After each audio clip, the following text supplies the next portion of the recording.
You are listening live to the Extreme Movie Show's version, movie version called Kicking It. I'm Rob with the Doctor. Good evening, Doctor. Good evening. All right, we have Edward Brewer channel. What the fuck? Missed 84 review. I'll go post my picks. Yes, Ed, please do, because it gets a little heated, and 85's even going to get more intense there, too. Eric Breen is blue wrenching you, Doctor. I know you can't see that right now, but he's saying, someone tell Venkman to finish putting on his face and let's get this show on this road. You know what? Oh, As we get into some Chuck Norris food here, Silent Rage, a horror movie, I will call it. I just want to let you know that I was almost a little late to this because Eric, Mr. Breen, sir, I went ahead and got a new face. And by that, I mean today, right before I got home, I was out coaching. I came back, got some brand new shaving supplies, got a new Badger hairbrush, was mixing it with my Lime Mint soap, this new mug that I got. I'd ordered some new blades for my razor. Oh my God, what a best shave ever. Right now, my face is still tight. It's fantastic. I feel great. I feel almost as tight as Chuck Norris's pants that he is in here. So I just wanted to get that in because not a lot of people talk shaving anymore. And it's, boy, I miss a good shave. Sir, how are you this evening? I am doing great this evening. Other than the weather being hot and humid, but What's your fourth festive, sir? it was, I didn't have any fireworks. Still let the drunk people do that for me. Actually, we had a lot of rain down here in Central Florida near the Ye- Pine Hills Palace in an undisclosed location. We're in that underground bunker, as I like to say. It's been a long time, and the thing always ruins it. So I wanted to let everybody know that we are somewhere on the pastures where some of our we have free range animals on here, including, of course, as I like to say, the two German shepherds that patrol the area, and that's Daisy and Max. But that being said, sir, we're talking about Silent Rage on Chuck Norris. Had you ever seen this film? Nope. This was the first time I saw it, and I gotta say, I enjoyed it. You know, I was kind of leery because when you and E Richards were telling me about the storyline and all this base guy has like superpowers almost, where he can't die. So He's a regeneration freak, yeah, he's like a Wolverine. statistical anomaly, You know, two standard deviations to the right. so I'm feeling like a bit of an asshole tonight. So pardon me, sir. I'm all jacked up on 3 cups of coffee, which I don't normally drink. Yes, regenerative powers. So what was your overall take on the movie besides liking it?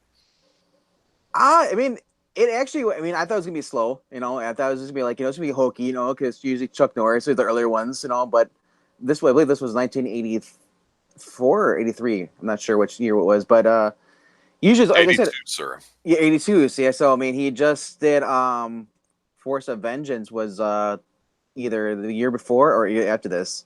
So I mean, it was basically where Chuck Norris early ones. Everybody knows they start off slow, and then you maybe get a small action, huge action fight at the end. But like I say, watching this coming after watching Invasion USA, totally different scenario. This was more like you see a different side of Chuck Norris with his girlfriend or a girl he used to date. He basically pursues her, you know, because he basically doesn't want to chase tail, you know.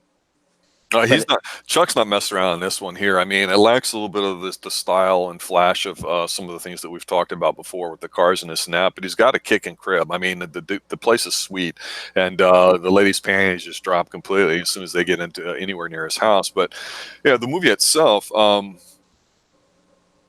it starts off and it's I'm gonna come out and say it. To me, it's a Halloween kind of clone at the beginning, and I don't mean that necessarily in a bad way. You see this guy kind of freaking out in sweats, and the dude's ugly. He's big, and he's kind of got Jack, not in a bodybuilder sense, but kind of in that crazy strength sort of sense that he just looks disturbed. But he's in this room, and you just kind of get this nice camera shot of him kind of losing it, walking around, and he goes out to the back and he grabs the axe and he comes back, and you're like, uh oh.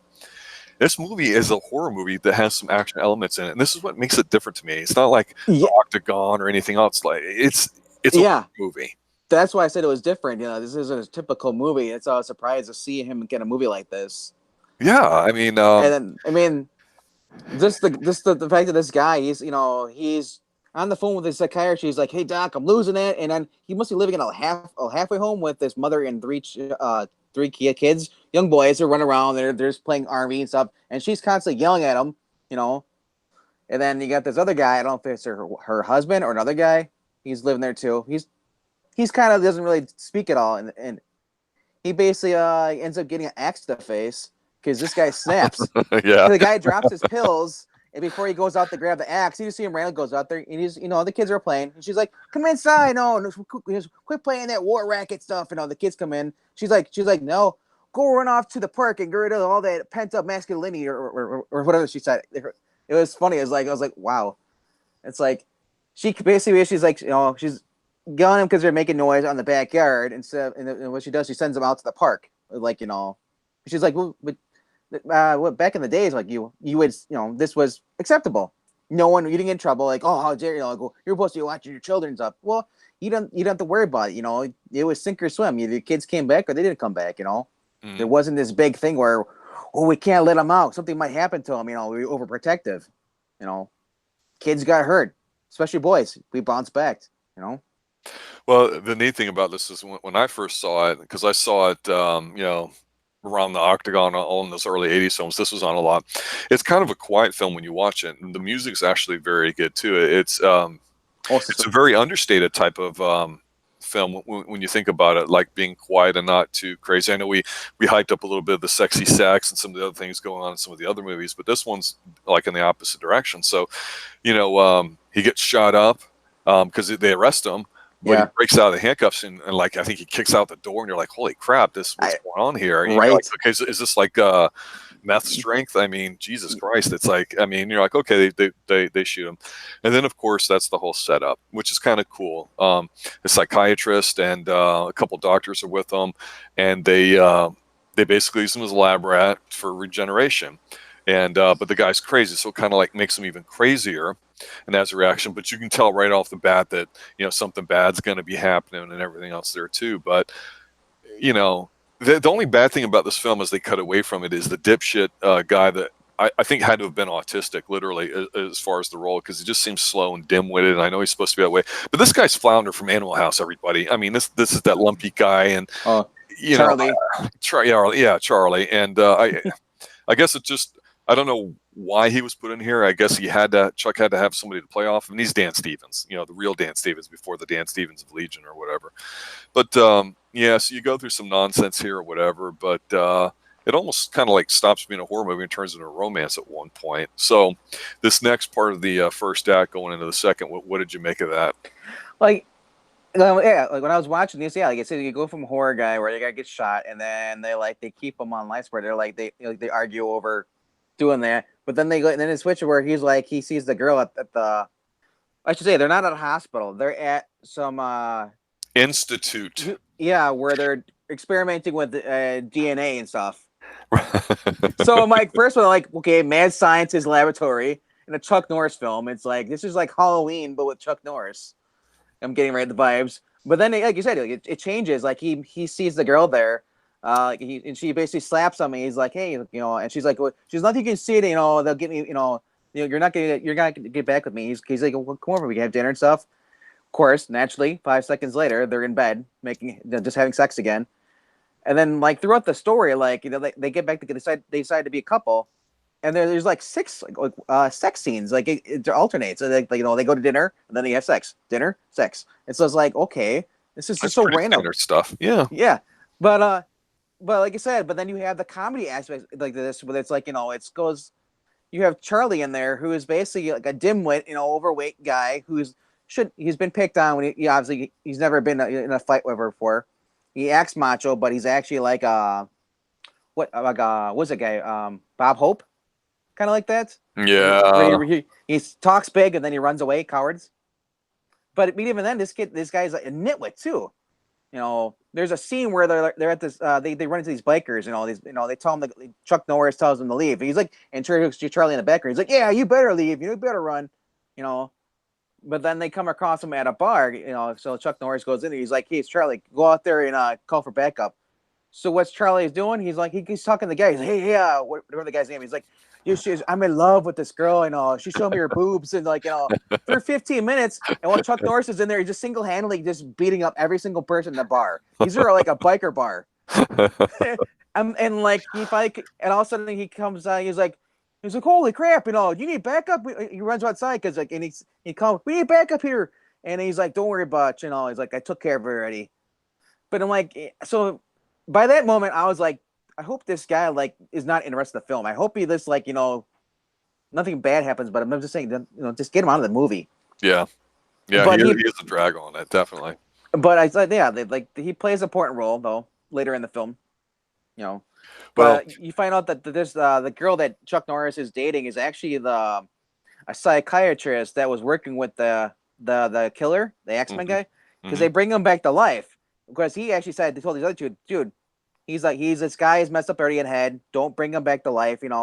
It's just gonna end in a disaster. You're playing God. And the guys are like, well, don't worry, we won't. And as soon as that guy leaves, give him the juice. yeah, they give a lot. I think it's green juice too.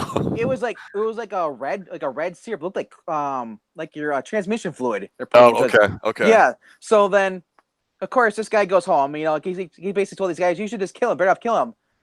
Well, when he said this, you see the killer's guy, his eyes open up and then he closes again.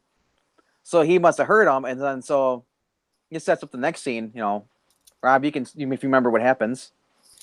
Well, what I wanted to comment on next actually was just the bad guy himself, the killer, because the movie is not really him as like the evil guy in that you see what he's doing. He really is just like a piece of meat, like a force, like I was saying before with Halloween. But he's actually very effective in what he does. He kind of dresses, it seems to me, a little bit like Michael Myers type. But the guy's just got this natural look to his face and this expression, and it is kind of creepy watching him. So some of the shots that they have for it are pretty neat, and it gets to the point where you know what's going to happen. You know that this dude's going to go kill his doctor. He's going to go after Chuck Norris. He's going to go after everything. So you know all the stuff's going on, and then you're waiting for Chuck Norris to finish having sex before he comes after Chuck, because it's kind of like, instead of Chuck going up the bad guy food chain, as we like to say, to the boss level, it's the opposite here, which is a little different. You see the bad guy who's got all these powers kind of come up, and I guess Chuck they're not really necessarily aware of it or to what extent, and we as a viewer aren't either. We just saw that he kind of flaked out a little bit. He gets the red juice, and now he's ready to kick ass, and of course he starts doing that with his doctor. He killed the psychiatrist guy, and then well, the guy's wife was away because the guy shot him like 5 times. He just gets back up, the guy, and he just basically like I can't remember if he choked him to death, or I believe that's what he did. So then the guy's wife comes back, and you find out later on that this the psychiatrist's wife, that's actually the sister of Chuck Norris's girlfriend, or sister-in-law, yeah. So, but yeah. There's a classic scene, like kind of like a Halloween feeling, where like Jamie Lee Curtis would be hiding from Michael Myers. Same setup. She's running and she's hiding, and she goes real quiet, and then the guy's chasing her, and she hides like in this little attic hallway. And as soon as she thinks the guy left, she comes out. The guy he just slams her head against the wall. The instant killer, like mush brains. Yeah, it's actually brutal. It is brutal. That's exactly what I was going to use, because it kind of comes quick, like almost out of nowhere, and you're like kind of put off by just the suddenness of it, where you're like, okay, this isn't where the camera cuts away and the whole body flies through or anything stupid or like that. But no, you're like, holy shit, because you're like, this guy's on. And like I say before, with him going after Chuck Norris, he's not really aware of all this. You get to see this killer's. Expertise is the wrong word, but he gets a lot of bodies under his belt before he's going after Chuck, so he's getting his experience points, and boy, he's going after it. So, and I was going to say, remember you said the other guy broke the handcuffs. What's interesting is this now he's got super healing. He is more, like when he slammed her head against the wall, they almost did with the camera trick. They sped it up to make it like he went super fast. Like he's got super extra strength now. Right. So I mean, now this guy's like healing. You see, he's got healing factors, plus he's got super strength. It's like I'm thinking at this point in the movie, I'm thinking like, okay, how's Chuck Norris going to do this? He's going to like decapitate him. How's he going to kill this guy? Yeah, and immediately burning comes to mind. I think. Yeah, right. Yeah, well, the guy's obviously maybe IQ of 60, 70. He's operating on just a instinctual level here. He's got basically no. Well, he's learning too. Like you find out. Yeah. Yeah, that's true, and that's a good point too. So when a film is focusing on this guy and not Chuck Norris, not that Chuck Norris is bad, but it's just a different film, and the music and the scenes, the way it's shot, it really has a nice like sci-fi horror like tone, of dreadful tone to it. It's cool. It's actually pretty neat. But basically, after a couple kills, they go to the institute or whatever. People start dying. I mean, the guy, he stabs the doctor with a syringe, and then all of a sudden you realize, okay, it's almost getting towards the end of the movie. What the hell is going to happen here?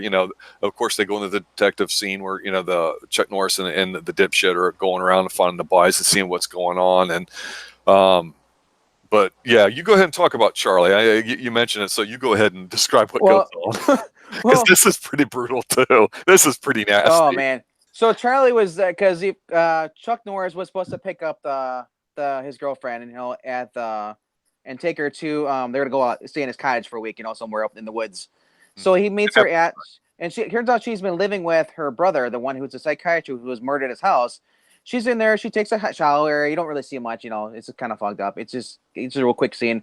She's got her robe off. She's already put her clothes. She's clothes her back on. She's doing her hair, and then she comes across. I think she comes across. No, she came across her sister-in-law first dead, and then she turns around and on the rope hook on the door, she sees her brother just hung there, his mouth open, he's all pale. And it actually was him. Because remember, there was no CG back then, so it had to be him. I mean, yes. You could tell when there was wax bodies, though. When they did props. Yes. So they must have strapped him on. But anyway, so she gets scared. Her hands are covered in blood, and she quick runs out. And of course, this guy is still there, though. The killer. So while she's on Chuck Norris, she's getting blood all over his flannel shirt. He's all freaking. He's like, basically, what happened? What happened? She's all crying. It's point in the movie, a horror movie. I'm like, dude, just shut up. Tell him what happened so he can help it. But so anyway, so then he's like, well, how about we just go here? He's like, he calls up Charlie. Charlie comes, take her to the institute. Give her basically let her stay there and give her something to calm her nerves. So Charlie goes that. He talks to like the old dude who's running. He's supposed to be the night security. This guy looks like he's too old to be even chase anybody down, let alone fight off anybody. Small towns. Yeah, small town. So Charlie's in there, and while he's she's laying on a couch, he's just in there. Like, I don't think if he was reading comics or what he was doing, but he was just like just chilling there. He's offering her, hey, do you want a cookie? And she's like, no, I don't want cookies. He's like, oh, you sure? Oh, he starts eating himself. I'm thinking like cookies. So that was I'm thinking like, can this guy get even more annoying at this point? At this point, I'm like, just kill him. That's why I don't want them to die. I know. So I mean, that's bad, but I mean, like, this guy is like Horatio Sands, like in a horror movie. Like the guy from Saturday Night Live, he should not be in a horror movie. It's like unless you're gonna kill him off. And thank God they eventually do. And because the killer comes back because he made an escape while Chuck Norris was distracted. He ran from the house. He shows up in his his 1980s sweatpants suit. When they use the ones you'd rubber suits. Yeah, the ones you'd wear if you're trying to lose weight. Yeah. That's what it reminded me of, like the windbreaker things. So he's got a gray silver one, like space. So anyway, he shows up and he's got blood on it, like, and the dude's like. Because they at first they realized that the two guys, the scientists, are like, holy crap, he's missing. Where the hell is he? How does a corpse walk away? Then they discovered that he's actually awake. So and they notice that he's shot, so they sew him up, and stuff. But so once they learn out that this guy died, because Chuck Norris calls him and Chuck Norris beats in the office. Oh, he killed what's his name? It's like oh man. He's like, oh, I didn't even know. He just lies off the ass because he knows that he did it because he knows he's there. He goes back in his office and he basically tells the other dude. He tells him like, hey, he's save our ass. The guy finally convinces him we're just gonna kill him. So they give him cyanide in the neck. But this doesn't kill him though. So that's when you see the other guy in the glasses. He's walking there. He's like because he walked out and he hears the door open behind him. He's like, no, it's this little like basement hallway. The hospital, like a little, and he's like, he turns around, he's like, is that you or Kirby? The guy's like, was like Kirby or something, or Jonathan Kirby. Hmm. He's like, is that you? I was like, who is like, and the guy gets closer, and all of a sudden he just takes the range, and the guy's like, oh crap, and all he's like, and he wrestles him, and he just overpowers the dude, takes the range, shoved in the guy's like, I think it was his temple or his neck. But Yeah. anyway, it's weird though. It's because when they show like the syringe, it looks like the floppy syringe, like it's a fake. It doesn't look like a real needle. I Yeah, mean, it was like, I don't know if Halloween 2 had, I think Halloween 2 had come out already at this point. Because I'm going, man, it's just reminded me of Halloween 2. I mean, big parts of it, not, I mean, it's, like Halloween 1 and Halloween 2. And I'm like, if you're going to rip somebody off, it doesn't offend me per se, but I don't know. I was like, okay. But the guy's face, man, the guy's a creepy bastard. I mean, he's really kind of oh, evil looking. he is. I mean, the fact he doesn't speak a word after he's resurrected. And he's kind of quick and quiet, where he doesn't have Yes. necessarily the music like Michael Myers has, where all of a sudden you see Michael Myers and the camera's behind him and you're just watching a part of Michael Myers walk towards the victim or whatever, which are a lot of the scenes. But this one is just, the dude's fast and he's quick, and you're like, wow, this dude can move. I mean, he's not a stiff. No, yeah. So I mean, like, so he just killed that guy, and okay, so then he goes because he hears the guy, like, I think he heard him scream. The main guy, the mad scientist Hmm. guy, walks down the hallway and he finds like, oh, he's like, oh no, he's like, he's arranging like, oh, he's like, he's like, what the hell? So then he goes back to his office. He pours himself a glass of scotch and he's waiting for the killer dude to come back and like kill him. So eventually he does. Like the killer comes in there. He's like, and he just kind of opens the door. And he's like, I've been waiting for you. It's, he's like, and the guy just basically just snaps the guy's dude the neck instantly. He doesn't even let a chance to talk at all. So I mean, he overheard the other guy tell him to kill him. So he's getting he's got some thought process, like instinct for survival, the kill. Hmm. That's what I'm thinking it is. It's just instinctual. He has nothing really. He's not that smart. I've never seen it because the original psychiatrist, this guy was already messed up before, and now he's got brain damage because he's been dead for like a couple hours. Yeah, and that's the whole thing with the brain. You got to have oxygen for it, so your body will do everything it can to survive as long as possible by keeping the brain alive with oxygen. And this guy is just, he's not. It's weird because it's like, in a way, you almost have the bad guy who's mentally deformed, and you also have Charlie, the special assistant. Let's say, I don't know if he's supposed to be autistic in the movie. I don't know that I recalled hearing anything like that, but he's just slow. He might be like an 80, 90 IQ, nice kick guy that's just slow as Chuck's co-worker. But I'm just going, damn it, it is a bit annoying, but you kind of have a good and a bad special person in this movie, really, when you think about it. And Chuck is the moral center, if you will. I can't believe I just said that. That sounds horrible. I know. So, but yeah. Well, Chuck's always a nice guy in his movie. He's never the jerk.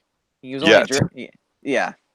So, in this movie, anyway, so this guy is going around killing everybody in the hospital, and they're in the tree. Cuts back to Charlie and Chuck Norris's girlfriend, and they hear people screaming, and his people, they look out, and he's like, stay over here. He's like, he's like, no. She's like, screw that, I'm going with you. He's like, well, fine, come with me.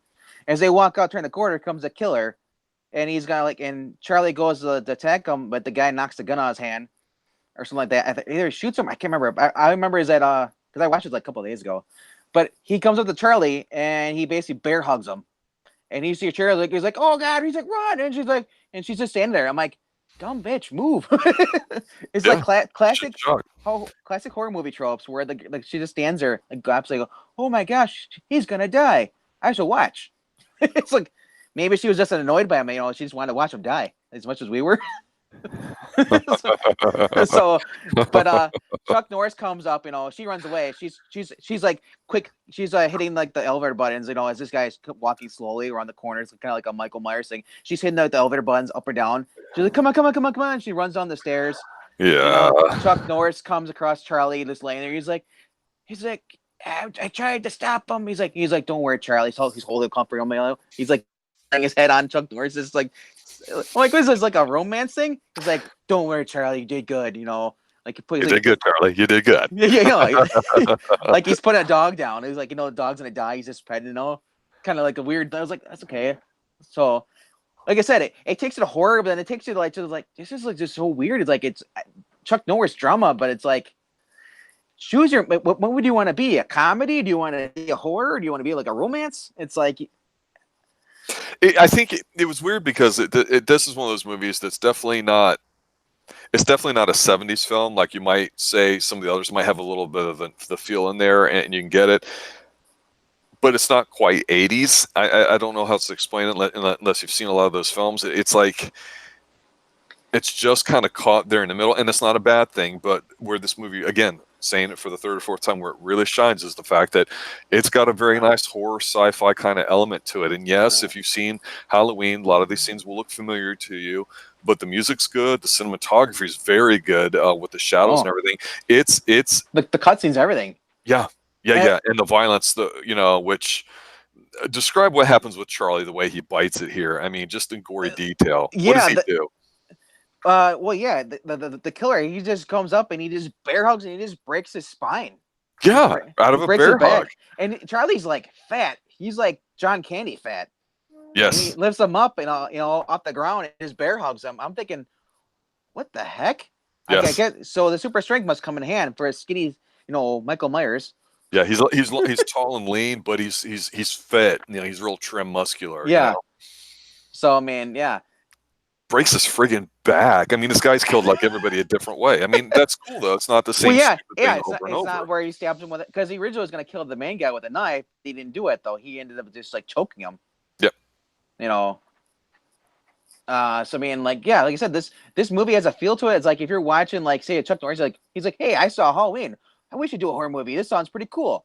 It's like, and then that's what they did. Like Chuck Norris decided he wanted to do a horror movie. It's just random.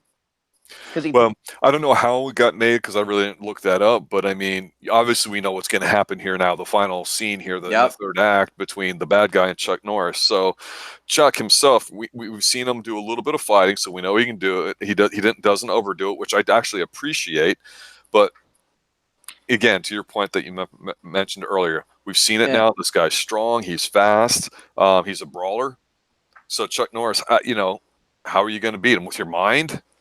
Well, this ending here is basically for the Chuck Norris fans. This is where you start Norrising all over yourself because you start getting the kicks everywhere. Yes. And so basically, if you want Chuck Norris just kicking a guy repeatedly in the face. It's outside. Yeah. It's at night. Yep. So so Chuck, so they're out there, like, his girlfriend runs the guy over with Chuck Norris's with his, I think they get a Chevy, I'm not sure, pickup, and he runs him over. And the guy gets back up. This is basically this beast is not human. You cannot reason with it. Yeah, so because he heals. So Chuck Norris is getting tossed because the guy goes to go to punch him, and then Chuck Norris gets tossed back from this guy. So Chuck Norris is like, so they're fighting for over. Chuck Norris notices there's loose boards over here, and it turns out to be a freaking abandoned well. Yes. So instead of killing him, he just banishes him to a bottom of a well, like kind of like the movie The Ring. He roundhouse kicks him, and the dude falls right to there. And of course, what happens? So you see at the end where the guy kind of like at this point the guy's grunting, and he's kind of like a caveman fighting, almost like he's getting raged up because he can't speak. He doesn't know any words. He is. He's grunting like an ape. He's like, He's moving around like a beast almost. like if you're fighting like a primate. That's basically my gorilla. This is what you get. Like you're going against Tarzan. But Tarzan, like Michael Myers Tarzan. It was just weird. So I was gonna say when he gets dropped through the well or whatever, of course, it's quiet and they walk off and you think it's over and everything and all that. And then of course it's not, but I mean it's the end of the movie right then and there. It shows a pan, so the camera it's going slowly going down the side of the well. And then you get to the water there. Also, you see a hand just stick up out of the water, and it's basically like the Shredder from like, or was it Teenage Mutant Ninja Turtles 2, the ooze one, the Secret of the Ooze, or what? Right. So where you see the Shredder's hand after he gets buried, the pier, his hand sticks out. Classic. And that's in every horror movie. There's always like the guy. You always see something at the end where it reminds you they could do another one, but sadly they didn't do one. If they would have done a follow up to this, I mean, I don't know what they would have done. Like, he'd have to chop his head off? Would his head grow back? I mean, what the heck? You have to burn him, I think. Well, no, he did try burning him, remember? He lit him, that's right. He did Truck, the yeah, truck, yeah, the yeah, truck yeah, blew yeah, up. yeah. His Which girlfriend ran over with a Halloween truck, Two and then also. and the truck ended up blowing up, catching on fire, or somehow I remember how it caught on fire, but yeah, and you hear the guy screaming. He's like, ah, he's good, and then he walks into the water, and then he basically looks like he wasn't lit on fire whatsoever. Even his clothes weren't singed, which is weird. Well, low budget, but Well, yes, here's the but thing about Silent Rage. It's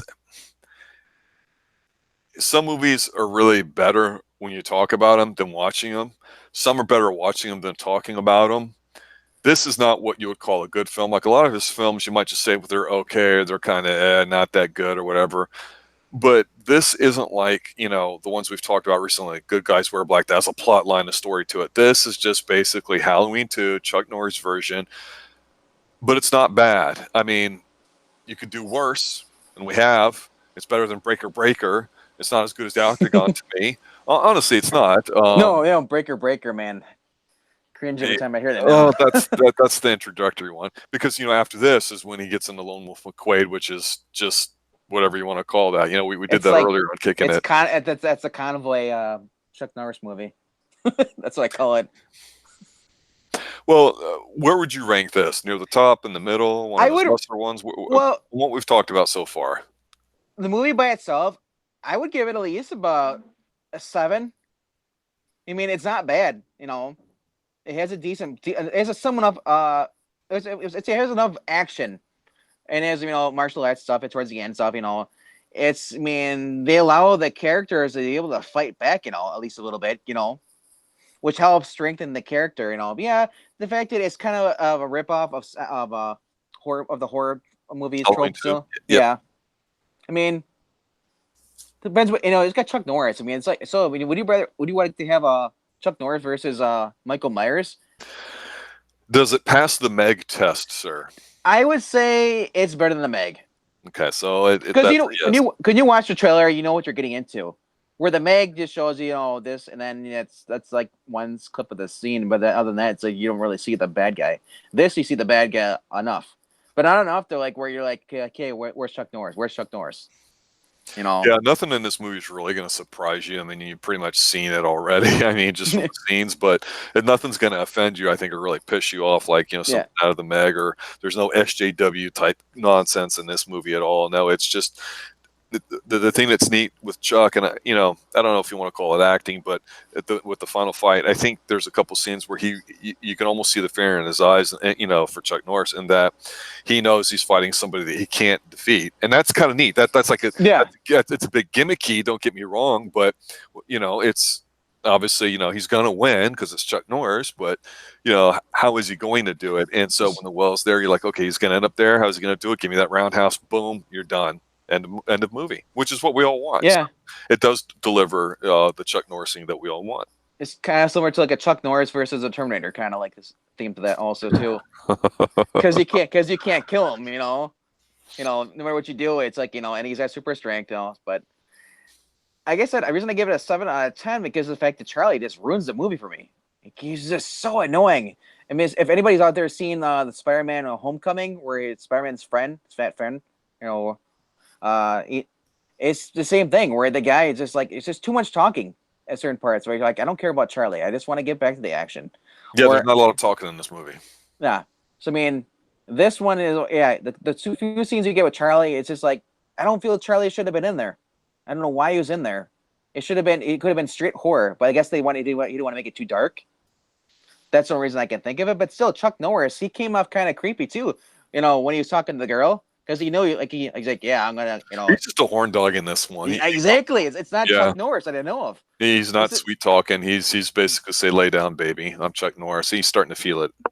This, if SJW saw this, they would say him like, oh, he's a misogynist pig. He basically raped her. He forced himself on her. Right? Repeatedly, he manipulated her into having sex with him. No, it's fine. It's a solid movie. Now let's back up here a little bit because we're finishing up with the movie. And before we call it night, I wanted to get your opinion, and I want to let the fans know what we're doing with the show. But with Chuck Norris, we had talked about doing these because you know you had an affinity for action films. I know I do too. So we were just trying to slap something together, and it's kind of grown to where it is now. Now that being said, you hadn't really seen a lot of what the movies that we've talked about that I call early Chuck Norris. So just in general, that the early Chuck Norris canon, the stuff that we've talked about now so far, the 6 or 7 films, what do you think of it as a whole? Just all Chuck Norris movies I've been watching. Yeah, the ones that we've I guess talked about. I thought they're getting. I mean, the first ones we watched, like I said, when he has like a clean shave face, those movies where he was just still like an amateur, they're still like they're still working out the detail walks, the gear stuff. They're trying to get everything together. But as they progress for each movie, they're basically they're learning what the crowd wants, So they start doing that. They start doing less of the drama. They start doing more of the action.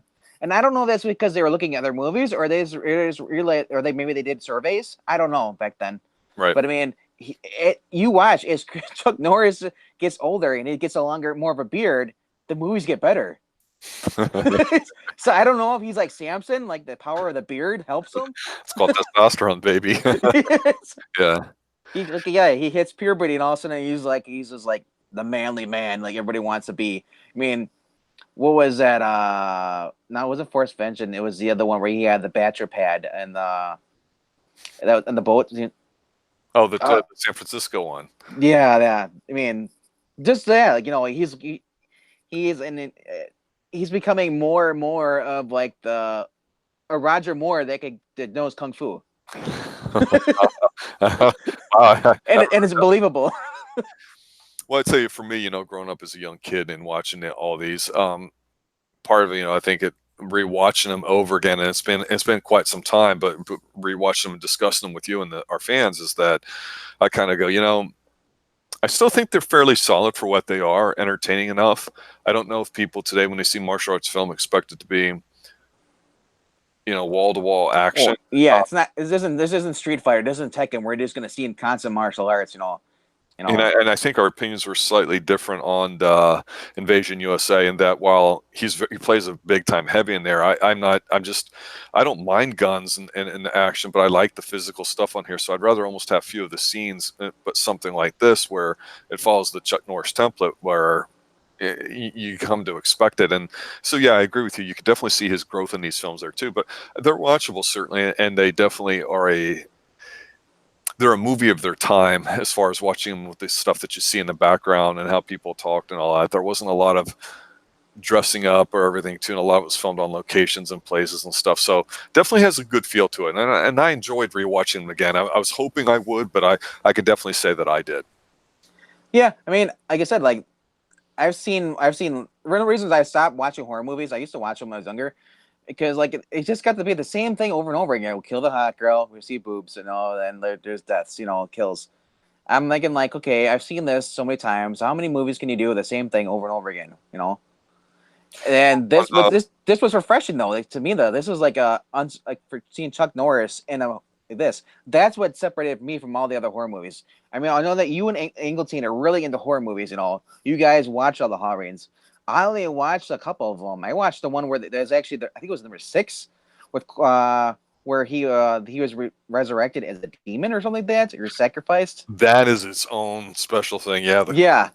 Yes. And I actually liked that. And I as I recall, I don't think you liked that one. I think you.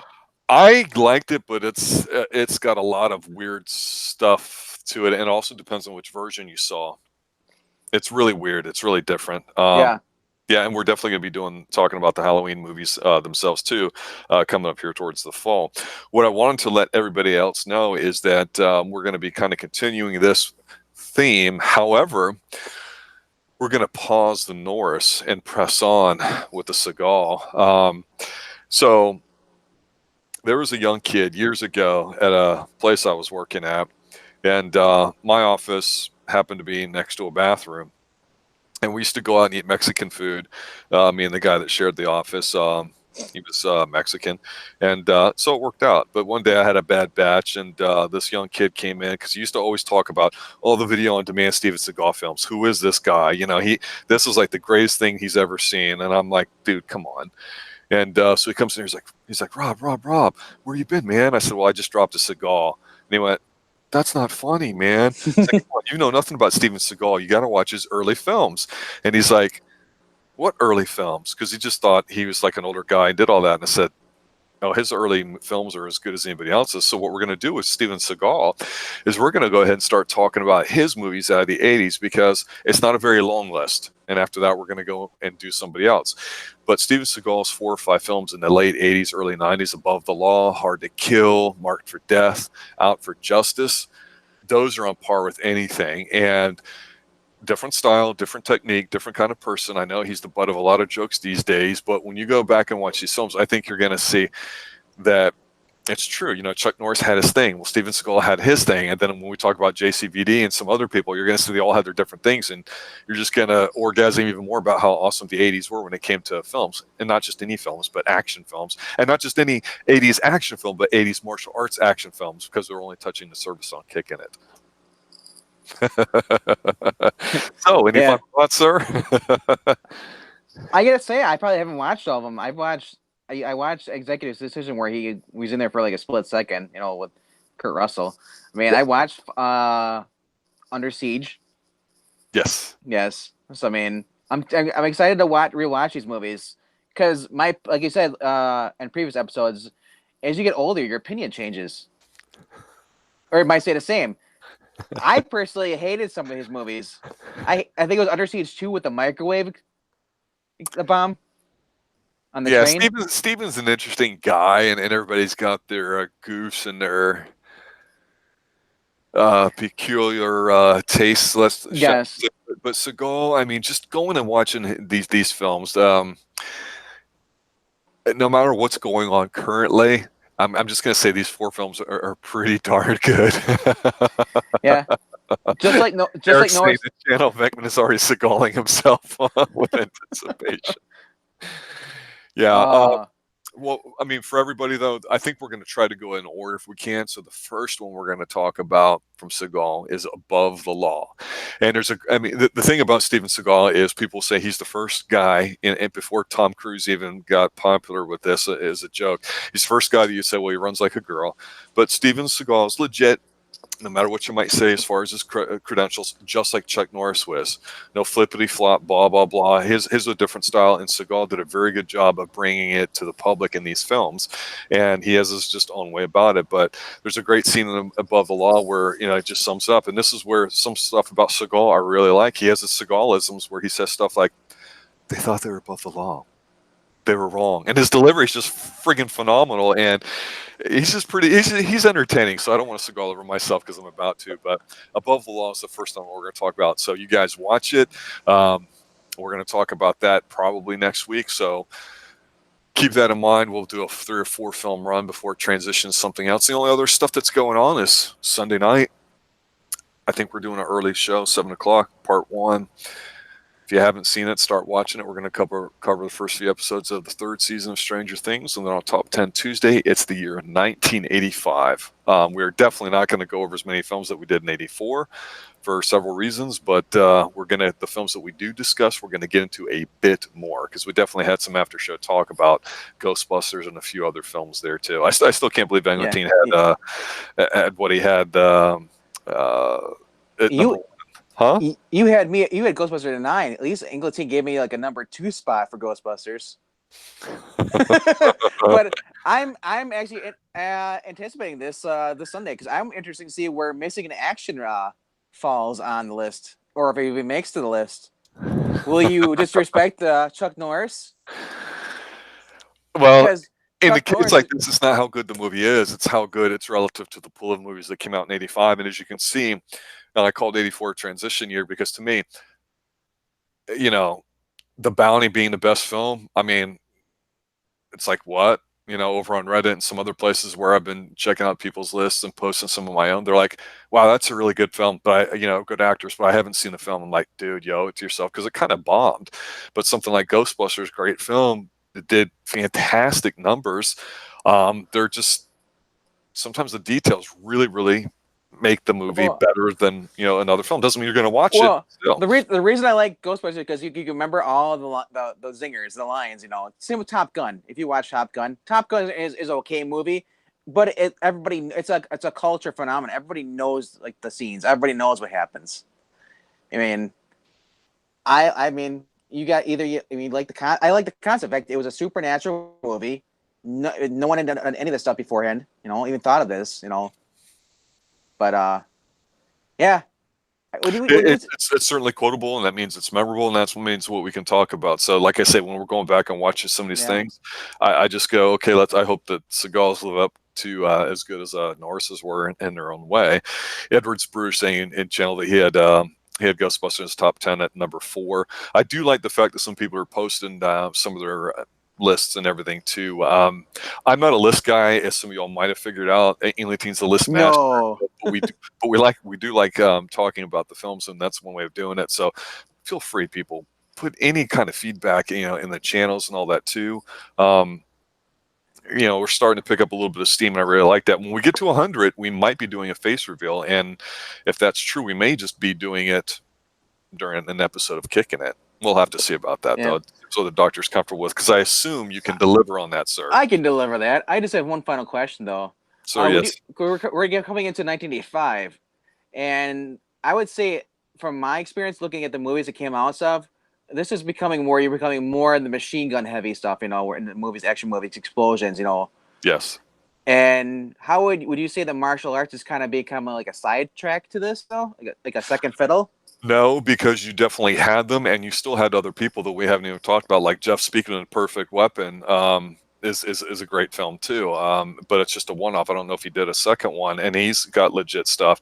I know Jackie Chan's been mentioned a lot, and I will say that while I appreciate his fluidness and his ballerina and this, because that's how he was trained. The Rush Hour movies are pretty good, especially the second one and first one. Third one, not so much. I'd rather see stuff that's more fighting based rather than pretty. And because while it's breathtaking to watch, that really only becomes bigger when Jackie Chan, we start talking about action movies in the 90s, martial arts ones. And it definitely does change. It definitely kind of turns into other stuff, and other stuff becomes more mainstream. Seagal, even he, after a couple of films, kind of went more action oriented too. But for what we're talking about, it's just beating the crap out of each other. Speaking of, you talking about how you want to see, you like seeing real fights like this. Stallone has recently said in an interview where for Escape Plan 3, maybe he didn't like the second one. He said that he's hated it. It was horrible. The first one was great. If you haven't seen it yet, the third one, he said for the fight scene, the main fights, one of the big fight scenes, it wasn't choreographed whatsoever. They just did it on improv, whatever they wanted to do.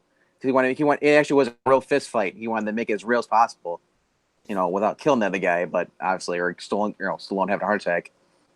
But I would.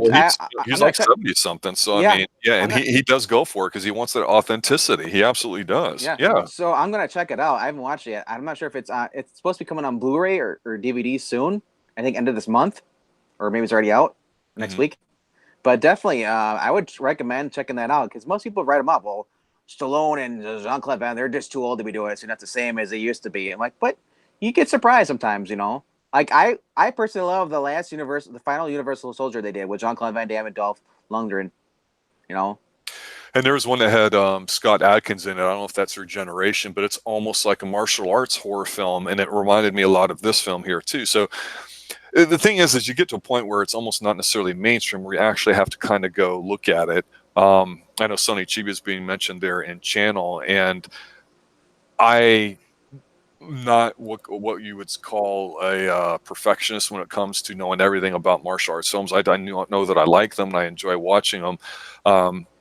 But with all the, we used to have something here they used to play near the Pine Hills Palace called that Kung Fu Theater, and it was out of a station that did 2 films every day, but it was all the Hong Kong ones, the Shaw Brothers, and some other ones too. So anybody that's watched any of that kind of stuff, they've probably seen him. And like I say, things are going to change definitely when we get to the 90s, but that's still several weeks, several months, several streams off when it comes to these kinds of movies too. I'm so waiting to do a review for Top Dog 90s.